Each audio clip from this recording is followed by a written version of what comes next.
Assalamualaikum warahmatullahi wabarakatuh. Apa kabar sobat-sobat semuanya? Oke, mari kita lanjutkan ceritanya. Bab 191. Pasir ini sangat besar. Meskipun Hu Sueyao tahu bahwa Ji Fei sedang menggoda, dia tetap bersikap sangat gugup. Saudara Ji Fei, tidak, aku memikirkanmu dan ingin. Ji Fei melihat bahwa dia ingin merindukannya, jadi dia segera berkata, kamu bercanda, apa yang kamu inginkan dariku? Ada beberapa hal yang tidak dapat Anda ketahui saat Anda melihatnya. Kata-kata terakhir Hu Sueyao terputus, dan dia sangat tidak mau berkata, Saudara Ji Fei, saya sebenarnya sedang memikirkan orang yang saya suka. Ji Fei mengangkat tangannya dan menyentuh kepala Hu Sueyao. Hei, Sueyao telah menjadi gadis besar dalam sekejap, dan dia memiliki seseorang yang dia sukai. Besok aku akan meminta adik iparmu menyiapkan hadiah untukmu, untuk pria yang kamu suka. Ciptakan jarak dan hindari berbicara. Wajah cantik Hu Sueyao memerah 2 kali, dan dia merasa sangat tidak mau. Siswa yang mengintip di sampingnya begitu terkejut hingga dia menjatuhkan kacamatanya saat melihat Ji Fei berjalan mendekat untuk berbicara dengan Hu Sueyao. Dia semakin terkejut saat melihat Ji Fei menyentuh kepala Hu Sueyao dan Hu Sueyao tidak melawan. Ya Tuhan, aku benar-benar mencari Hu Sueyao, sungguh binatang buas. Dia benar-benar membuat si cantik kampus menunggu di depan pintu dan bahkan menyentuh si cantik kampus. Sialan, sekarang sudah berakhir. Universitas Kedokteran Ninghai mungkin akan meledak. Banyak orang yang berteriak, tetapi di dalam hati mereka seperti orang bodoh, ingin bergegas dan mengajar Ji Fei hingga berkeping-keping. Tidak dapat diterima jika kubis yang baik dicuri seperti ini. Saat mereka sedang berdiskusi dan terlihat tidak senang, tiba-tiba terdengar suara rem. Mesin mobil sport Maserati berwarna putih menderu seperti binatang putih yang mengom. Saat mereka melihat Ji Fei dan Hu Sueyao, mobil sport itu mengerem tajam, lalu berbelok dengan indah dan berhenti di pinggir jalan. Maserati, Tuan Muda Zhao ada di sini, ada seruan dan semua orang bubar. Banyak mata memandang Ji Fei dengan penuh simpati, menunjukkan rasa kasihan dan ejekan. Jangan melebih-lebihkan kemampuan Anda. Seekor katak harus memiliki pengetahuan diri seperti katak. Baru saja semua orang mengatakan bahwa Tuan Muda Zhao akan marah jika dia mengetahuinya, tetapi sekarang Tuan Muda Zhao ada di sini. Berpikir bahwa Tuan Muda Zhao telah mengatakan bahwa Hu Sueyao akan dibawa pergi hari ini, mata banyak orang menunjukkan harapan untuk menonton pertunjukan yang bagus. Hu Sueyao baru saja terstimulasi oleh penyebutan saudara iparnya oleh Ji Fei, tetapi dia tidak mengatakan apa-apa dan tidak ingin pergi. Sekarang, melihat Zhao Dongjing mengendarai mobil sport, bukannya khawatir, wajah cantiknya menunjukkan kebanggaan. Ji Fei melirik dan mengerti. Ada apa? Dia tidak menoleh ke belakang, tetapi dia mendengar semua diskusi dengan jelas, dan dia tidak memiliki kesan yang baik tentang apa yang disebut Tuan Muda Zhao. Pintu Maserati terbuka. Zhao Dongjing, yang mengenakan setelan putih dan tampak sangat tinggi dan tampan, memegang buket mawar di tangannya, dengan kotak cincin berlian putih terbuka di atasnya cahaya putih yang menyilaukan. Tuan Muda Zhao benar-benar ada di sini. Ya Tuhan, benar-benar terlihat seperti seorang pangeran yang menunggangi kuda putih. Tampan, dia sangat tampan, ini hanyalah dewa laki-laki di hatiku. Aku ingin melemparkan diriku ke pelukan Tuan Muda Zhao. Sekelompok wanita nimfomaniak memandang Zhao Dongjing dan mengobrol tanpa henti. Saya sangat berharap kata-kata saya dapat menarik perhatian Zhao Dongjing sehingga mereka dapat dikasihani. Zhao Dongjing memiliki senyum cerah di wajahnya yang panjang, memegang sekuntum mawar di tangannya, matanya tertuju langsung ke wajah Hu Sueyao, dan dia berjalan mendekat sambil tersenyum. Tuan Muda Zhao benar-benar datang menemui Hu Sueyao. Ya Tuhan, awalnya aku mengira Tuan Muda Zhao akan datang langsung dan membawa orang itu pergi. Tapi aku tidak menyangka itu akan menjadi begitu romantis. Hu Sueyao pasti akan terpesona oleh Tuan Muda Zhao hari ini, dan kemudian akan ditaklukkan sepenuhnya. Kalian semua tidak berdasar. Apa hubungannya denganmu? Lebih baik menunggu dan melihat pertunjukan yang bagus. Bocah malang itu mungkin tidak akan beruntung. Mata banyak orang tertuju pada wajah Ji Fei dan mereka telah menyimpulkan nasibnya. Sebagai keturunan langsung dari keluarga Zhao, dan dikelilingi oleh para pengawal, akan aneh jika Ji Fei mati. Sueyao, aku tidak menyangka kamu tidak sabar menungguku, cari tahu saja. Zhao Dongjing berjalan menuju Hu Sueyao dengan senyum anggun dan bunga. Ketika Hu Sueyao melihat Zhao Dongjing, matanya penuh dengan rasa jijik dan marah, terutama ketika dia memikirkan penghinaan yang dialaminya kemarin, amarahnya menjadi semakin kuat. Dia sudah mengetahui tentang situasi Zhao Dongjing melalui saluran, jadi dia memanggil Ji Fei ke sini hari ini hanya untuk melindungi dirinya sendiri. Sekarang akhirnya keluar, itu bagus, baginya, dia bukanlah wanita konyol, manis, dan menyukai uang. Untuk orang dengan karakter yang sangat buruk, dia berharap dia bisa menghilangkannya untuk menghindari masalah di masa depan. Zhao Dongjing, kamu salah paham, aku tidak menunggumu. Hu Sueyao berhenti, sudah kubilang, aku bukan tipe wanita yang kamu bayangkan, jika kamu ingin menemukan wanita seperti itu, carilah di tempat lain. Juga, jangan panggil aku Sueyao, kita tidak akrab satu sama lain, bahkan jika kamu memanggilku dengan nama lengkapku, aku merasa mual. Tidak ada ampun sama sekali. Pukul saja dengan keras. Zhao Dongjing tertegun saat dia memegang bunga itu. Namun, ketenangan segera kembali. Angin musim semi bertiup di wajahku. Sueyao, sepertinya kamu masih belum memahamiku. Tapi itu tidak masalah. Setelah hari ini kamu memahamiku, kamu tidak akan mengucapkan kata-kata ini. Nadanya tenang dan sikapnya elegan. Namun, kemarahan di matanya tidak luput dari pandangan Ji Fei. Pada saat ini, dia telah sepenuhnya menentukan tujuan Hu Sueyao memanggilnya ke sini. Tampar wajah generasi kedua yang kaya ini, Zhao Dongjing sudah mengangkat mawar di tangannya. Sueyao, ini yang kuinginkan. Secara khusus memutar cincin berlian ke arah Hu Sueyao. Pangeran tampan, romantis sekali, pakaiannya seperti binatang buas, omong kosong romantis, ini umpan untuk memancing. Beberapa anak laki-laki yang tidak tahan bergumam dengan suara pelan. Meskipun mereka tidak ingin Ji Fei berhasil, mereka juga tidak ingin sang dewi dibawa pergi oleh pemuda seperti Zhao Dongjing. Gadis-gadis yang hadir mengejek gumaman anak laki-laki itu. Dari sudut pandang mereka, Hu Sueyao pasti akan segera memeluknya, dan bahkan langsung menangis. Namun Hu Sueyao memeluk erat lengan Ji Fei. Kakak Ji Fei, aku membencinya. Dalam satu kalimat, dia tidak mengatakan dia menyukai Ji Fei, tapi dia mengungkapkan maksudnya dengan sangat jelas. Itu berarti membenci Zhao Dongjing. Zhao Dongjing melirik Ji Fei, bajingan lokal. Melihat Hu Sueyao dengan anggun, Sueyao, aku jatuh cinta padamu pada pandangan pertama. Bunga dan cincin berlian mewakili cintaku padamu. Ups, kenapa mataku terkena pasir? Setelah Ji Fei selesai berbicara, dia menyapu tangannya dengan santai dan tanpa sengaja menyentuh mawar itu. Ketika dia melepaskan tangannya lagi, cincin berlian telah mencapai antara ibu jari dan jari telunjuknya. Sueyao, pasir ini terlalu besar, pantas saja mataku terasa tidak nyaman. Begitu dia selesai berbicara, dia memutar kedua jarinya, dan cincin berlian putih itu langsung berubah menjadi bubuk putih dan melayang di udara. Zhao Dongjing sangat marah ketika kata-katanya disela. Ia semakin marah saat mendengar Ji Fei mengatakan bahwa cincin berlian itu adalah pasir. Saat ingin marah, lihatlah bubuk cincin berlian yang berjatuhan. Bingung, berpikir bahwa dia salah melihatnya, dia mengedipkan matanya dengan keras, tetapi itu hilang. Apa yang sedang kamu lakukan? Bab 192, ayo buat nomor.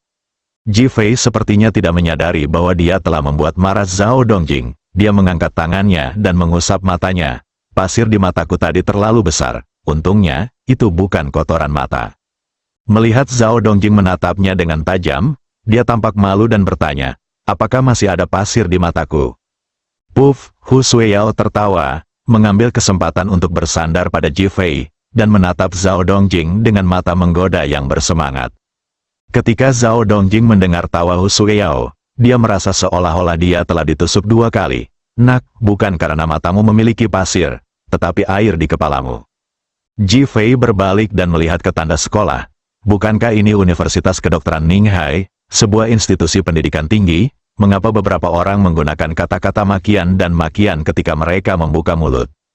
Cekikikan, separuh tubuh Hu Sueyao bersandar pada tubuh Ji Fei. Dia benar-benar terhibur dengan kepura-puraan Ji Fei menjadi gila dan bertingkah bodoh. Sudah lama mengenal Ji Fei. Aku merasa kedinginan. Saya tidak menyangka akan ada sisi seperti itu. Ji Fei juga bingung di dalam hatinya. Jika bukan karena Hu Sueyao, bagaimana ini bisa terjadi? Dia tidak bisa menunjukkan sikap dingin itu dan menakuti orang secara langsung, bukan? Nak, jangan bertingkah gila. Kamu baru saja menghancurkan cincin berlian Tuan Muda Zhao. Beberapa siswa benar-benar tidak tahan dan angkat bicara. Wajah Ji Fei tiba-tiba menjadi serius. Apa yang kamu bicarakan? Aku memecahkan cincin berlian itu. Di mana? Coba aku lihat. Jika benar-benar rusak, aku pasti akan memberikan kompensasi padamu. Dahi, semua orang terdiam dan berubah menjadi bubuk. Kamu baru saja menghancurkanku seperti pasir, seorang siswi berteriak dengan marah. Dia tahu cincin berlian itu, yang disebut cinta abadi dan bernilai lebih dari 100.000. Memikirkannya membuat hatinya sakit, seolah cincin berliannya telah dihancurkan oleh seseorang. Sudah berakhir, ada yang salah dengan pendidikan Universitas Kedokteran Ninghai. Para siswa yang mereka didik mengatakan hal-hal bodoh atau mengatakan hal-hal gila. Bolehkah saya bertanya, cincin berlian terbuat dari apa? Berlian, jawab wanita itu tanpa berpikir panjang. Jadi, apa yang paling sulit? Bor, wanita itu berada di tengah kalimat dan tidak dapat melanjutkan. Karena kalau berlian, tidak bisa dihancurkan dengan palu sekalipun. Semua orang memandang Zhao Dongjing. Mungkinkah Anda membeli yang palsu untuk menipu orang? Gambar tinggi asli Zhao Dongjing langsung runtuh. Zhao Dongjing merasa cemas saat itu. Nak, jangan berdalih di sana. Saya masih memiliki faktur dari Ninghai Plaza. Setelah mengatakan itu, dia mengeluarkan faktur dan menyerahkannya kepada Ji Fei. Lihat, saya membeli ini seharga 150.000 yuan. Mendesis, ketika semua orang mendengar ini, mereka semua terkejut, mereka sangat bangga, tembakannya 150.000. Melihat Maserati di sebelahku, aku akhirnya mengerti kenapa mengganti wanita itu seperti mengembalikan pakaian. Betapa bangganya, Ji Fei tidak hanya diam-diam ketakutan, tetapi kenyataannya, jika Zhao Dongjing tidak seperti ini, dia akan mempertemukan mereka berdua jika Hu Sueyao memiliki kesan yang baik padanya. Sekarang, biarkan saya melihat apakah faktur Anda asli. Setelah Ji Fei selesai berbicara, dia mengambil alih faktur itu dan berkata, saya akan menyentuhnya. Setelah mengatakan itu, dia menyentuhnya dengan jarinya. Saat dia mengambilnya lagi, matanya dipenuhi senyuman. Ini benar-benar faktur asli, saya akan memberikan kompensasi kepada Anda. Setelah Ji Fei selesai berbicara, dia mulai mengeluarkan sakunya, dan akhirnya mengobrak-abrik tubuhnya dan menemukan 1 uang kertas 10 yuan dan 4 uang kertas 1 yuan. Dia memandang Hu Sueyao dan berkata, apakah kamu punya $1? Berikan padaku. Hu Sueyao tertegun dan mengeluarkan koin, tepatnya ada 1. Ji Fei menyerahkan 15 yuan kepada Zhao Dongjing. Ini, saya akan memberikan kompensasi kepada Anda. Zhao Dongjing tercengang saat itu juga, siswa lain juga saling memandang. Jelas 150.000 yuan. Mengapa saya harus memberikan 15 yuan? Melihat uang itu lagi, Zhou Baba, koin $1 itu sangat mencolok. Apakah ini mengusir pengemis? Tidakkah Anda melihat Tuan Zhao mengendarai Maserati? Bahkan uang untuk membeli bensin pun tidak cukup. Nak, tahukah kamu jumlahnya 150.000? Zhao Dongjing juga merasa terhina. Ji Fei mengangkat alisnya dan berkata, faktur Anda dengan jelas menyebutkan 15 yuan. Menurutku matamu benar-benar buta, ini jelas nomor 15. Zhao Dongjing mengambil faktur itu sambil berbicara, tetapi dia tidak dapat melanjutkan pembicaraan. Bagian belakang fakturnya benar-benar kosong, hanya menyisakan 15 yang pertama. Kamu sengaja menghancurkan tagihanku. Ji Fei tersenyum dan tidak menanggapi. Menurutnya, dia baru saja menghancurkan cincin berlian dan tagihannya dihancurkan. Itu dianggap sebagai 2 pengingat dan peringatan. Ini sekolah, dia tidak ingin menimbulkan masalah, apalagi Hu Sueyao mendapat masalah di kemudian hari. Patah, Zhao Dongjing melemparkan faktur itu ke tangannya, mengetahui bahwa dia tidak dapat menjelaskan dengan jelas.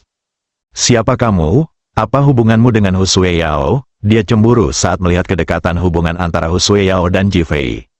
Namun, mendengar Hu Sueyao membuka dan menutup mulutnya untuk berbicara tentang saudara Ji Fei, dia sepertinya melihat harapan lagi. Hu Sueyao melihat bahwa masalahnya hampir selesai, dan tahu bahwa pengingat Ji Fei telah mencapai tingkat toleransi Ji Fei. Memikirkan latar belakang keluarga yang menonjol dari keluarga Zhao, dia tidak ingin membuat keributan besar. Zhao Dongjing, saya akan melakukannya. memberi kompensasi kepada Anda sebesar 150.000 yuan untuk cincin berlian Anda. Ya, jangan ganggu saya lagi mulai sekarang. Wajah Zhao Dongjing langsung menunjukkan senyuman hangat, seperti angin musim semi. Sui Yao, lihat apa yang kamu katakan. Bagaimana hubungan kita bisa diukur dengan uang? Ini yang ingin kuberikan padamu. Jika putus, itu akan rusak. Paling buruk, saya tidak akan membelinya lagi. Aku dengar kamu memanggilnya kakak. Itu kakakku juga, jadi aku tidak akan mengejarnya. Dia bertindak sangat tenang dan tenang, seolah semuanya bisa diselesaikan hanya dengan satu kata. Haha, sejak Tuan Muda Zhao mengatakan ini, masalahnya sudah selesai. Sui Yao, ayo pergi. Ji Fei membawa Hu Sui Yao dan hendak pergi. Zhao Dongjing ditinggal sendirian, berhenti. Apakah Tuan Muda Zhao menyesalinya lagi dan menginginkan kompensasi? Zhao Dongjing memandang Hu Sui Yao. Sui Yao, apakah kamu masih ingat apa yang aku katakan kemarin? Anda, baru saja karena Ji Fei melampiaskan amarahnya atas namanya, dia hampir melepaskan masalah itu, tetapi dia tidak menyangka Zhao Dongjing akan mengungkitnya lagi. Memikirkan kata-katanya tentang mencuci tubuh dan menunggunya, itu sungguh memalukan dan sangat terhina. Zhao Dongjing, kamu adalah seorang gangster? Zhao Dongjing menggelengkan kepalanya. Jika saya seorang gangster, saya tidak akan menggunakan cincin berlian senilai 150.000 yuan untuk merayu Anda. Ini adalah cinta sejati. Cinta sejati harus dilakukan secara nyata. Mengerti? Dia menoleh dan menatap Ji Fei. Adikmu bersamaku. Aku jamin dia bisa menjalani hidup yang cukup bahagia. Apakah kamu menyukai Sui Yao? Ji Fei bertanya dengan bercanda. Kanan, kamu tidak mampu membelinya? Tolong beri saya nomornya. Mata Zhao Dongjing berbinar ketika dia mendengar Ji Fei berbicara tentang uang. Satu-satunya hal yang dia tidak kekurangan adalah uang. Selama uang bisa menyelesaikan masalah, itu tidak menjadi masalah. Wajah cantik Hu Sui Yao menunjukkan kegugupan. Mungkinkah Ji Fei benar-benar tidak peduli pada dirinya sendiri karena uang? Kalau begitu ini nomornya, Ji Fei mengulurkan tangan. 50.000, bab 193 aku harus membuatmu menghilang dari kota Ninghai. Zhao Dongjing bingung sejenak, lalu menatap Ji Fei, menggelengkan kepalanya dan tersenyum pahit. Orang miskin adalah orang miskin, di dunia orang miskin, 50.000 orang adalah angka yang sangat besar. Awalnya, dia mengira Ji Fei akan meminta 500.000 atau bahkan 5 juta, tetapi dia tidak menyangka bahwa setelah sekian lama mengalami masalah, dia benar-benar akan meminta 50.000. Ada ledakan kutukan di hatiku. Berikan aku kartu bankmu dan aku akan mentransfer 50.000 yuan kepadamu sekarang. Begitu kamu mendapatkan uangnya, adikmu akan menjadi milikku. Nadanya tegas dan tidak perlu dipertanyakan lagi. Saya akan mengambilnya. Jika saya tahu itu akan dijual seharga 50.000 yuan, saya juga bisa membelinya. Siapa bilang bukan itu masalahnya? Aku bisa mengumpulkan 50.000 bahkan dengan menjual ginjalku. Cih, ginjalmu hilang semua. Apa gunanya membelikannya untukmu? Apakah kamu ingin beternak domba dengan kepalamu? Teman sekelas laki-laki di tempat kejadian meratap dan mengumpat. Ji Fei tersenyum dan menggelengkan kepalanya. Tuan Muda Zhao, Anda salah paham, saya tidak mengatakan 50.000. 500.000? Tidak masalah, tidak. Wajah Zhao Dongjing muram. Maksudmu bukan 5 juta, kan? Ini sudah menjadi keuntungan terbesarnya. Tahukah Anda, ketika dia biasanya mencari wanita, dia mengaitkan jarinya, dan ada banyak sekali wanita yang datang ke rumahnya. Kapan dia perlu melakukan masalah seperti itu? Ji Fei menggelengkan kepalanya lagi, lalu berapa yang kamu inginkan? 5 miliar? Berapa? Zhao Dongjing bertanya tanpa sadar, merasa seperti disambar petir. 5 miliar? Tuan Muda Zhao tidak mampu membelinya, kan? Apakah kamu sangat miskin sampai gila? Apakah kamu pikir adikmu adalah seorang bintang? Aku akan mengambil 100.000 dan membiarkan bintang tingkat ketiga dan keempat bermain denganku. Jika aku mengambil 500.000, bahkan bintang papan atas pun akan melakukannya. Tidur denganku. Kamu ini seperti 5 miliar. Ceka-ceka, lihat, kamu secara tidak sengaja memperlihatkan warna aslimu. Ji Fei membenci. Anda, sudah kubilang, bahkan jika kamu memindahkan keluarga Zhao ke sini, kamu tetap tidak akan mendapatkan adikku. Keluar dari sini. Ji Fei tiba-tiba meninggikan suaranya, yang seperti guntur di telinga Zhao Dongjing, membuat Zhao Dongjing gemetar. Para siswa yang menonton juga gemetar ketakutan. Ji Fei meminta 5 miliar, yang membuat mereka takut, dan diam-diam memarahi Ji Fei atas keberaniannya. Sekarang setelah kata-kata ini diucapkan, semua orang terkejut. Siapakah saudara laki-laki Hu Sueyao ini? Sangat mengagumkan dan tangguh. Puff, Hu Sueyao, yang awalnya penuh kekhawatiran, tersenyum. Ketika Ji Fei berkata bahwa meskipun keluarga Zhao pindah ke sini, mereka tidak akan bisa membawa adik perempuanku pergi bersama mereka, wajahnya dipenuhi kebahagiaan dan hatinya dipenuhi kegembiraan. Itu menunjukkan bahwa Ji Fei memiliki tempat untuknya di hatinya. Mendengus, Zhao Dongjing mendengus dingin.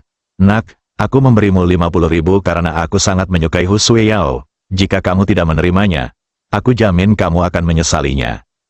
Zhao Dongjing benar-benar kesal.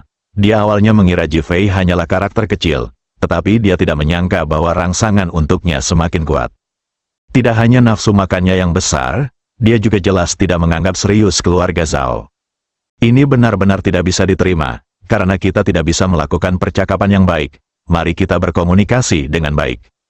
Ayolah, kenapa kamu begitu kasar? Suara Ji Fei juga menjadi serius. Patah, Zhao Dongjing melemparkan mawar ke tangannya. Dengan kaki kirinya di tanah, kaki kanannya melakukan tendangan cambuk yang indah, langsung mengenai Ji Fei. Sudah berakhir, sekarang sudah berakhir. Tuan muda Zhao berasal dari klub seni bela diri Universitas Kedokteran Ninghai. Dia memiliki kungfu sungguhan. Ketika Hu Sueyao melihat Zhao Dongjing mengambil tindakan, dia langsung menjadi cemas. Zhao Dongjing, tolong berhenti. Dia takut Ji Fei akan marah dan mengirimnya kembali untuk bereinkarnasi. Keluarga mereka diculik hari itu. Setelah Ji Fei muncul, dia membunuh 10 orang dalam waktu kurang dari 10 detik. Hal ini juga membuatnya merasa meremehkan para master yang dirancang untuk membunuh orang di banyak film, karena dia belum pernah melihat master yang sebenarnya. Sekarang, jika Zhao Dongjing menyerang Ji Fei, bukankah itu meminta kematian? Namun, ketika dia mendengarnya berteriak, dia ketakutan di telinga Zhao Dongjing. Kaki Zhao Dongjing menjadi semakin keras dan cepat.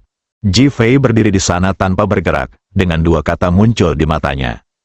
Bodoh, menghancurkan cincin berlian, menghapus tulisan di invoice, memberi 2 peringatan, tapi tidak mengingatnya lama-lama. Apa ini selain bodoh? Jika Anda ingin meminta masalah, jika Anda tidak melakukannya, Anda akan kasihan padanya. Ji Fei mengangkat tangan kirinya dan meraih pergelangan kakinya seperti kilat.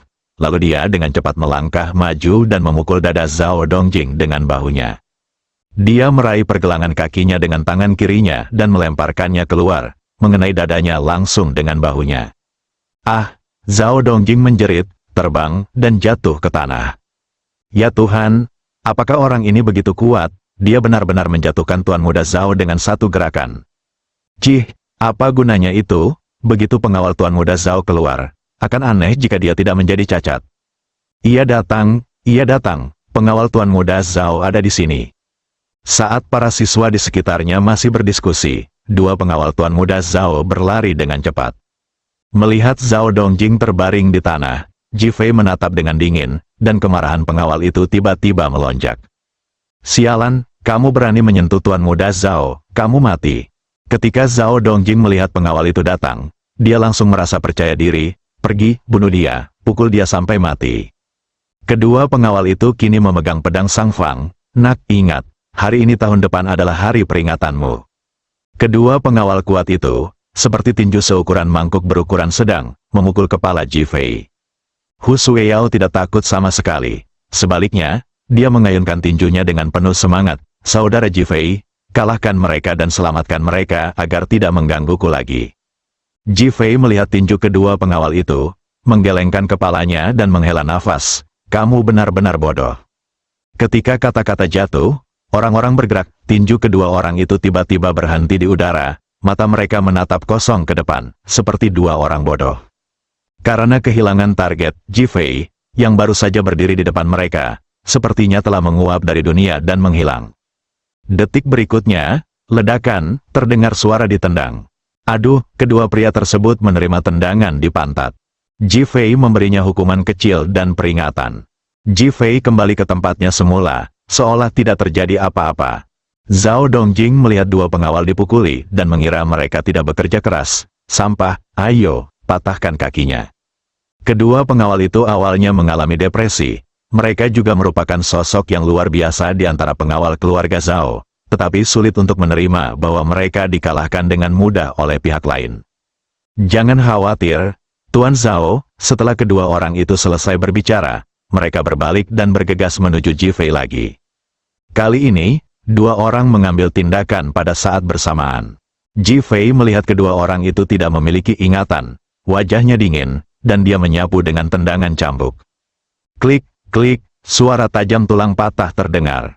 Kedua pengawal itu terjatuh ke samping dan dengan cepat menarik kembali kaki mereka yang ditendang.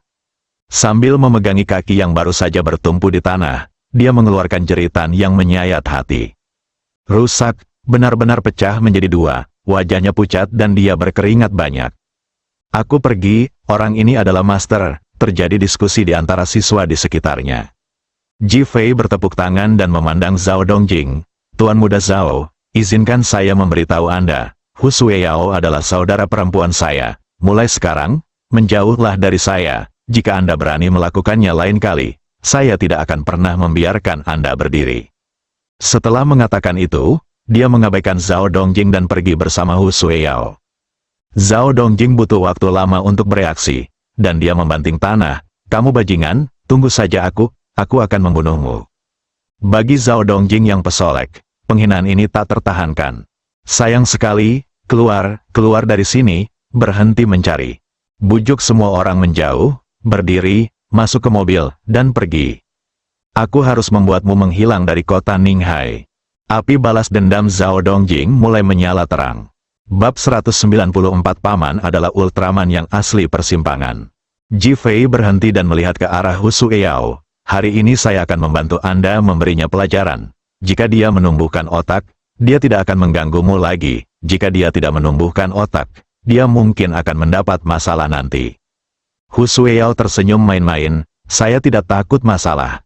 Ji Fei memelototi Hu Sueyao dan berpikir, kamu tidak takut akan masalah, tetapi kamu menyebabkan masalah bagi dirimu sendiri. Hu Sueyao sepertinya memiliki pemahaman yang jelas. Dia tersenyum dan memeluk lengan Ji Fei. Saudara Ji Fei, selama kamu di sini, aku tahu bahwa masalah besar pun bukanlah masalah. Dahi Ji Fei menunjukkan garis hitam. Oke, kembali sekarang. Saudara Ji Fei, apakah kamu akan pergi? Hu Sueyao memeluk Ji Fei lebih erat lagi. Merasakan perasaan istimewa yang datang dari tubuh Hu Sueyao, Ji Fei segera melepaskan diri dari tangannya. Saya akan kembali ke perusahaan, ada hal lain yang harus saya lakukan. Hu Sueyao langsung cemberut, sepertinya dia akan menangis karena keluhannya. Kamu punya istri, dan kamu bahkan tidak mengenaliku sebagai saudara perempuanmu. Ji Fei mengangkat tangannya dan mengusap keningnya. Jika aku tidak mengenalimu, apakah aku akan tetap datang hari ini? Puff, Hu Sueyao tertawa terbahak-bahak. Saya tahu saudara Ji Fei memiliki seseorang di dalam hatinya. Kalau begitu, bagaimana kalau kamu makan siang bersamaku? Kakak Ji Fei, tolong temani aku makan siang dan beritahu semua orang bahwa kamu adalah saudaraku. Mereka pasti akan ketakutan saat itu. Ji Fei mengangkat tangannya dan menepuk rambutnya. Apakah kamu masih ingin mereka mengira aku pacarmu dan kemudian memblokir senjatanya untukmu? Hu Sueyao sangat berterus terang. Saya kira begitu. Berhentilah bermimpi, tetaplah di sini dan jangan menimbulkan masalah, gadis kecil. Ji Fei berbalik dan pergi. Saudara Ji Fei, tunggu. Hu Sueyao ingin menyusul, tapi Ji Fei dengan cepat menghilang. Puff, Hu Sueyao tidak marah, dan berbisik, sepertinya dia tahu bahwa aku tidak muda sekarang. Jika tidak, mengapa dia begitu bersemangat untuk mendorongku pergi? Setelah mengatakan itu, dia menundukkan kepalanya dan menatap dadanya, dengan ekspresi arogansi di wajahnya. Saya masih muda, saya berharap bisa melampaui Li Ruoxi. Berbalik dan berjalan menuju sekolah, Ji Fei berjalan keluar dari persimpangan, melihat punggung Hu Sueyao, mengangkat tangannya dan menyentuh hidungnya. Kamu harus menjauh dari gadis kecil ini di masa depan. Dia tahu identitas aslinya, tapi dia tidak memiliki rasa takut di dalam hatinya. Dia tidak tahu apa yang akan dia timbulkan. Masalah seperti itu. Hentikan mobilnya dan segera kembali ke grup Li baru. Memasuki kantor Li Ruoxi, matanya langsung berbinar. Sui Muhan sedang duduk di sofa. dan seorang gadis kecil duduk di sebelahnya dan bermain dengan boneka mainan. Dia mengenakan gaun lavender dengan ikat pinggang tipis diikatkan di lehernya, membagi lehernya yang seputih salju menjadi dua bagian, membuatnya semakin menggoda. Melihat Ji Fei, Sui Muhan juga terkejut dan segera berdiri. "Halo, Tuan Ji." Ji Fei tersenyum dan melambaikan tangannya, mengisyaratkan untuk duduk. Ketika Li Ruoxi melihat Ji Fei kembali, dia langsung berkata, "Senang sekali kau kembali, aku hanya ingin membicarakan sesuatu denganmu." "Ada apa? Menurut Anda berapa luas tanah yang pantas untuk panti asuhan? Setelah kami memastikannya, Direktur Sui akan menyiapkan dana untuk kami." Ji Fei sudah memahami alasan kedatangan Sui Muhan, dan dia puas dengan layanan proaktif Bang Ninghai. Saat dia hendak berbicara, gadis kecil itu bertanya, "Di mana rumah kesejahteraan anak-anak?" Sui Muhan mengangkat tangannya dan menyentuh kepala gadis kecil itu. "Tong Tong, panti asuhan adalah tempat untuk membantu anak-anak yang membutuhkan." "Anak yang sulit itu apa? Itu hanya seorang anak tanpa orang tua. Apakah orang tuanya melarikan diri seperti ayah Tong Tong dan tidak menginginkan ibu dan Tong Tong lagi?" Wajah Sui Muhan tiba-tiba memerah. Reaksi pertama adalah melihat Ji Fei dan Li Ruoxi. Tak satu pun dari mereka menyangka anak itu akan tiba-tiba mengatakan ini. "Tong Tong, jangan bicara omong kosong." Sui Muhan segera menghentikannya. Wajah Tong Tong menunjukkan kesedihan. "Kami akan memenangkan tanah rumah kesejahteraan anak dengan segala cara. Jika kami memenangkannya, proyek zona pengembangan akan secara langsung meningkatkan nilai New League Group beberapa kali lipat." Ji Fei membuka mulutnya untuk mengganti topik. "Namun, saya penasaran dengan suami Sui Muhan." Sudut mulut Li Ruoxi bergerak sedikit. Kali ini pesaing Baihua Group dikatakan telah diakuisisi oleh European Jacques Group. Tidak hanya memiliki kekuatan ekonomi yang kuat, tetapi juga dikatakan bahwa mereka telah merencanakan lahan dengan sempurna dengan konsep desain canggih mereka. Pesaing lainnya, Grup Zhao, adalah keluarga terbesar di kota Ninghai. Pemimpin kota, Zhao, berasal dari keluarga mereka, jadi dia jelas akan mendapat keuntungan dalam kompetisi. Melihat kekuatan pesaing kami di segala aspek, kami jauh kalah dengan mereka. Setelah Li Ruoxi selesai berbicara, dia menatap Ji Fei dengan kekhawatiran yang tidak bisa dijelaskan di matanya. Ji Fei tidak langsung berbicara, tapi menatap Li Ruoxi. "Kalau begitu menurut pernyataanmu, apa yang kita punya?" "Kita?" Li Ruoxi menatap Ji Fei dengan mata yang indah, bertanya-tanya apa maksudnya. "Tidak peduli seberapa kuat musuhnya, kamu harus ingat bahwa kamu adalah dirimu sendiri dan tidak ada hubungannya dengan mereka. Yang harus kamu lakukan hanyalah mencapai tujuanmu." Pipi Li Ruoxi memerah. Ji Fei memandang Sui Muhan dan berkata, "Direktur Sui, harap segera umumkan bahwa Bang Ninghai berencana menyiapkan 100 miliar untuk dipinjamkan kepada grup Li baru guna menawar tanah rumah kesejahteraan anak." "Ah!" Dua wanita, Li Ruoxi dan Sui Muhan, berteriak pada saat yang sama dan menatap Ji Fei, mengira mereka salah dengar. "Berita ini harus disebarluaskan sepenuhnya, dan harus segera disebarluaskan." Ji Fei mengangkat senyuman tipis di bibirnya. Meskipun Sui Muhan terkejut, dia tetap mengangguk. "Jangan khawatir, saya akan segera menerapkannya." "Kerja keras Sui Dong." Sui Muhan tersenyum menawan. "Tuan Li, saya pergi dulu, kita akan bertemu di Hotel Ninghai pada malam hari." "Terima kasih, Direktur Sui, atas kebaikan Anda." Ji Fei dan saya akan tiba tepat waktu. Ji Fei memandang Li Ruoxi dan bertanya, "Dokter Sui akan mentraktir kita makan malam-malam ini." Ji Fei semakin mengagumi Sui Muhan. Dia sangat rendah hati, bijaksana, dan yang terpenting, tegas dalam pendiriannya. "Direktur Sui mengundang Anda makan malam. Saya tidak akan makan saat makan siang dan makan lebih banyak di malam hari. Ketua Bang, ini domba yang gemuk." Tertawa dan menggoda, senyuman muncul di mata Sui Muhan. "Aku berjanji akan membuatmu kenyang." "Paman, guru kami bilang tidak makan tepat waktu itu salah. Itu tidak baik untuk kesehatanmu." Ji Fei mengangkat tangannya dan menyentuh kepala kecil Tong Tong. "Jangan khawatir, Tong Tong, paman dalam keadaan sehat, dia bisa mengalahkan banyak orang jahat sendirian." "Lalu siapa yang lebih kuat, kamu atau Ultraman?" Ji Fei tak bisa bicara. Puff, Sui Muhan dan Li Ruoxi sama-sama terhibur dengan penampilan Ji Fei yang kempes. "Paman adalah Ultraman yang asli, benarkah?" "Saya sangat berharap melihat paman saya, Ultraman." dengan gagah berani menyelamatkan orang. Haha, Sui Muhan dan Li Ruoxi benar-benar terhibur. Tong Tong, ayo pergi. Sui Muhan meraih tangan Tong Tong dan pergi dengan dua rona merah di pipinya. Tidak ada yang tahu apa yang dia pikirkan, tetapi mereka tahu bahwa hatinya rumit. Bab 195 bersiap setengah jam kemudian, seluruh kota Ninghai menjadi heboh. Itu semua tentang berita bahwa Bank Ninghai telah mengumpulkan 100 miliar. Bank Ninghai sangat sibuk, berusaha memulihkan banyak pinjaman. Di ruang konferensi grup Zhao, Ketua Zhao Yunfeng mengenakan setelan hitam dan duduk di tengah meja konferensi. Dia tidak marah dan memiliki tatapan tajam di matanya. Dia memandang semua orang dan bertanya, bagaimana persiapan Anda untuk penawaran ini? Lebih dari 20 manajer yang hadir langsung duduk tegak, dengan ekspresi serius di wajah mereka. Manajer Departemen Perencanaan memandang Zhao Yunfeng dan berkata, Direktur Zhao, kami telah menyelesaikan semua perencanaan dan merancang 3 rangkaian rencana. Silakan ambil keputusan. Pada saat yang sama, perusahaan telah menyiapkan dana penawaran sebesar 30 miliar. Ketika Zhao Yunfeng mendengar penawaran dana sebesar 30 miliar, wajahnya tidak hanya berkedut. Berita tentang Bank Ninghai telah menyebar, jadi dia tentu saja mendengarnya. Manajer Departemen Perencanaan tampak malu. Direktur Zhao, ini adalah jumlah maksimum dana yang dapat kami kumpulkan untuk sementara. Kami mungkin tidak dapat mengumpulkannya lagi.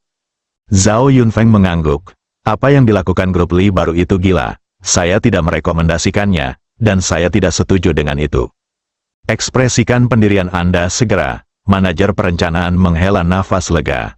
Dalam penawaran ini, prinsip grup Zhao kami adalah berpartisipasi dalam penawaran secara rasional dan objektif. Tidak terlibat dalam penawaran yang kejam, dan kami sama sekali tidak diperbolehkan menggunakan hubungan khusus untuk mencari solusi. Jika saya mengetahuinya, siapapun yang punya masalah akan memikul tanggung jawab. Zhao Yunfeng memandang semua orang dengan wajah serius dan langsung mengumumkan. Semua manajer duduk tegak lagi dan mengangguk. Kata-kata Zhao Yunfeng tidak diragukan lagi membingkainya masing-masing, dan bahkan mengurangi tekanan pada mereka. Hal ini membuat semua orang yang hadir semakin mengagumi Zhao Yunfeng dan keluarga Zhao. Ini adalah keluarga yang sebenarnya, bukan hanya mencari keuntungan. Setiap orang terus mengadakan pertemuan untuk mempelajari masalah ini. Selama periode ini, telepon Zhao Yunfeng berdering 2 kali, keduanya dari istrinya. Di sisi lain, di samping istrinya Xiao Yue, Zhao Dongjing memegangi dadanya, sepertinya dia mungkin tidak bisa bernapas kapan saja. Bu, kenapa ayah tidak menjawab teleponnya? Xiao Yue mengenakan rok mini berwarna krem. Meskipun dia setengah baya, dia berpakaian seperti wanita di bawah 30 tahun, memancarkan pesona dewasa yang kuat. Membuang teleponnya? Sepertinya ini rapat. Apa yang harus kita lakukan?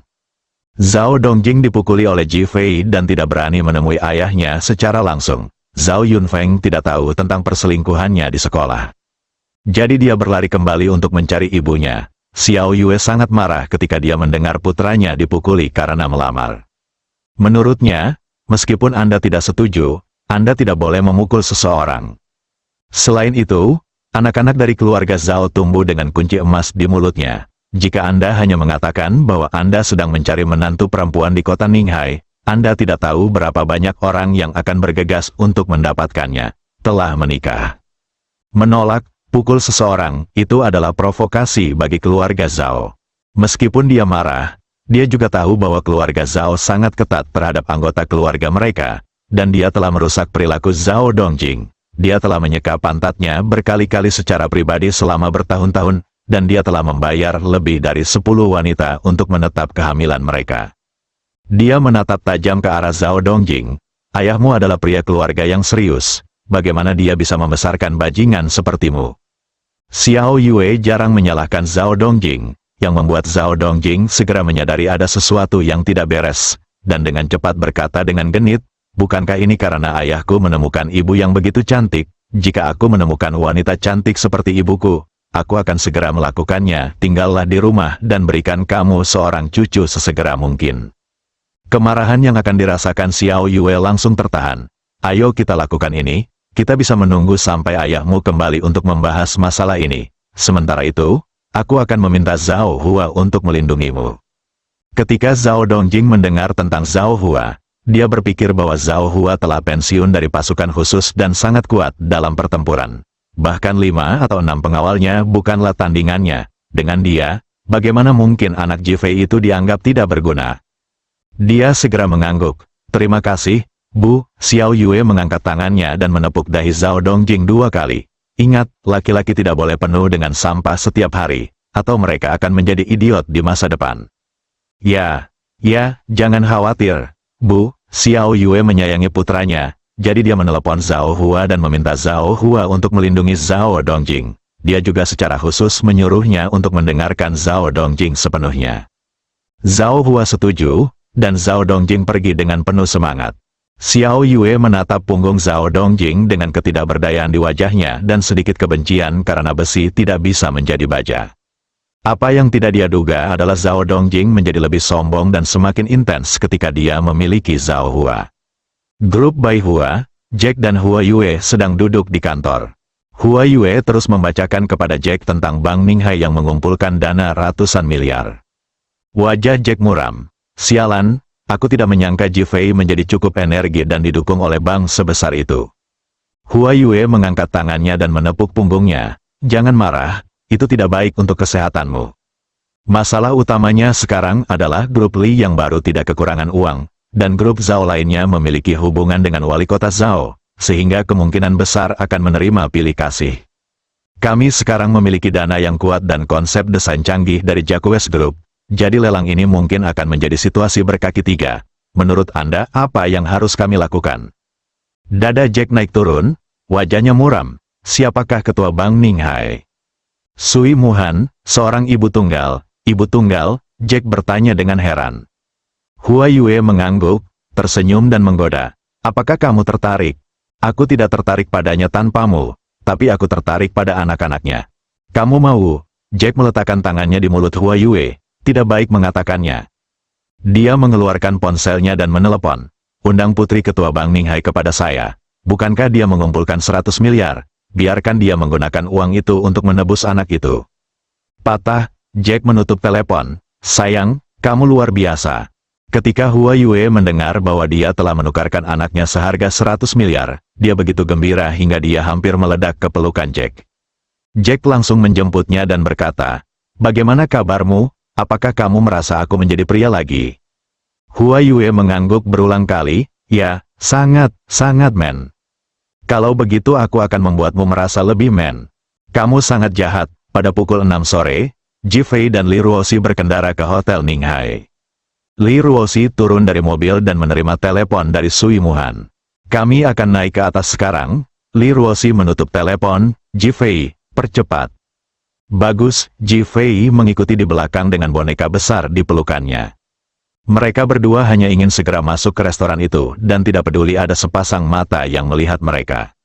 Itu adalah Zhao Dongjing. Sialan, musuh benar-benar berada di jalan sempit. Matanya tertuju pada BMW Jifei dan dia segera memanggil Zhao Hua. Orang yang menabrakku telah ditemukan. BMW itu diparkir di Hotel Ninghai. Nomor platnya 666. Segera keluar dan cari kesempatan untuk menghajarnya. Datar. Sudut mulut Zhao Hua bergerak-gerak 2 kali, dan akhirnya dia memikirkan nasihat Xiao Yue. "Jangan khawatir, Tuan Zhao," mendengus, "kamu bisa menikmati pemandangan di sini. Aku akan mencari Hu Sueyao Lehe." Memikirkan wajah cantik Hu Sueyao, dia merasa bersemangat di sekujur tubuhnya. Bersambung.